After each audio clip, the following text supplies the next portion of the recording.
9 विपक्षी नेताओं ने प्रधानमंत्री मोदी को पत्र लिखा, उसमें अरविंद केजरीवाल, भगवंत मान भी शामिल है और एक तरह से मनीष सिसोदिया की जो गिरफ्तारी हुई थी उसकी भर्त्सना की गई है। साथ में गवर्नर को लेकर जो चुनी हुई सरकार के कामों में हस्तक्षेप का आरोप लगाया है। किस तरह से आप देखते हैं इसे?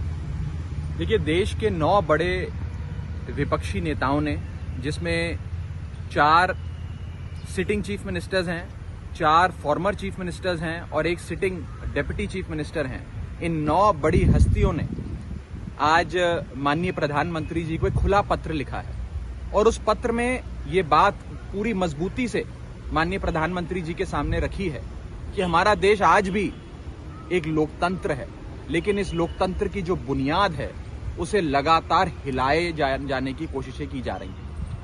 कैसे आज अपने सियासी प्रतिद्वंद्वी पर सीबीआई, ईडी का प्रहार करके, तमाम एजेंसियों का प्रहार करके उन्हें पकड़ के जेल में डाला जा रहा है। और ये किसी एक पार्टी तक सीमित नहीं है, तमाम पार्टियों के जो भी विपक्षी दल मजबूत होता नजर आता है, ईडी, सीबीआई उसके घर पहुंच जाती है, उसे दबोच कर जेल में डाल देती है और फिर महीनों सालों उसकी बेल नहीं होती।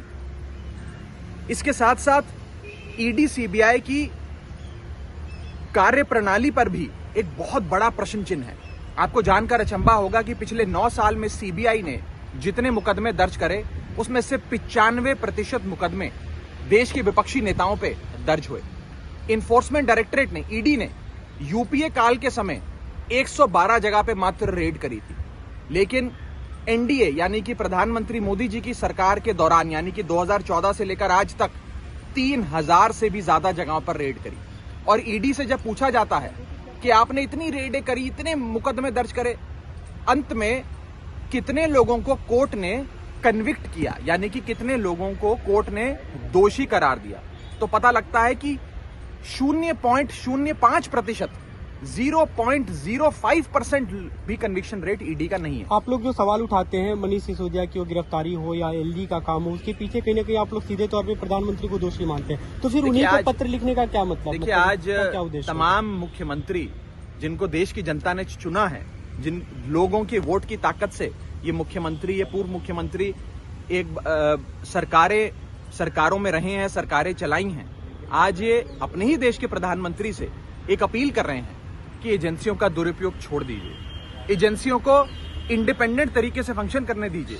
और ये सारी जो कवायद है ये ईडी, सीबीआई तक लिमिटेड नहीं है। आप देखिए, इस देश में गवर्नर और लेफ्टिनेंट गवर्नर के दफ्तर का दुरुपयोग कर जो एक कॉन्स्टिट्यूशनल ऑफिस है उसका दुरुपयोग कर पॉलिटिकल स्कोर्स को सेटल किया जा रहा है और हर कोशिश की जा रही है कि विपक्ष को कमजोर किया जाए, खत्म किया जाए। आप विपक्ष लड़िए, आप सत्ता में हैं, लड़िए, लेकिन चुनाव के रण के मैदान में लड़िए। एजेंसियों का इस्तेमाल कर गवर्नर के दफ्तर का इस्तेमाल कर आप केवल विपक्ष को ही खत्म करने की कोशिश नहीं कर रहे हैं, इस देश की लोकतांत्रिक बुनियाद को हिला रहे हैं। हमारे basic structure of the constitution में भी लोकतंत्र की बात होती है। अगर उस लोकतंत्र की नींव ही हिल जाएगी तो इस देश में लोकतंत्र सिर्फ नाम का रह जाएगा। और इसी के साथ साथ मैं आपको एक महत्वपूर्ण बात बता दूं कि आज इन तमाम पार्टियों की 9 की 9 जो बड़े विपक्षी नेता हैं, इन सबकी विचारधारा अलग हो सकती है, ये अलग अलग रीजनल पार्टीज को रिप्रेजेंट करते हैं, लेकिन इन सब रीजनल पार्टीज, इन सब आइडियोलॉजीज को बनाकर हमारा प्यारा भारत देश बनता है। आज उस भारत देश के तमाम निर्वाचित नेताओं ने माननीय प्रधानमंत्री जी को चिट्ठी लिखकर गुहार लगाई है कि हो सकता है कि हमारी विचारधारा आपकी पार्टी की विचारधारा से मेल ना खाती हो सकता है हमारे विचार आपके विचारों से मेल ना खाते हों, लेकिन आप कृपया कर इस लोकतंत्र की जो बुनियाद है उसे ना हिलने दें और ईडी, सीबीआई का दुरुपयोग जो आज केंद्र में बैठी सरकार कर रही है उसे बंद किया जाए। सारे नेता मनीष सिसोदिया जी के अरेस्ट को लेकर बहुत चिंतित हैं। मनीष सिसोदिया जी उस शख्स का नाम है जिसने 18 लाख बच्चों की जिंदगी, उनका भविष्य बदल दिया, सुनहरा कर दिया।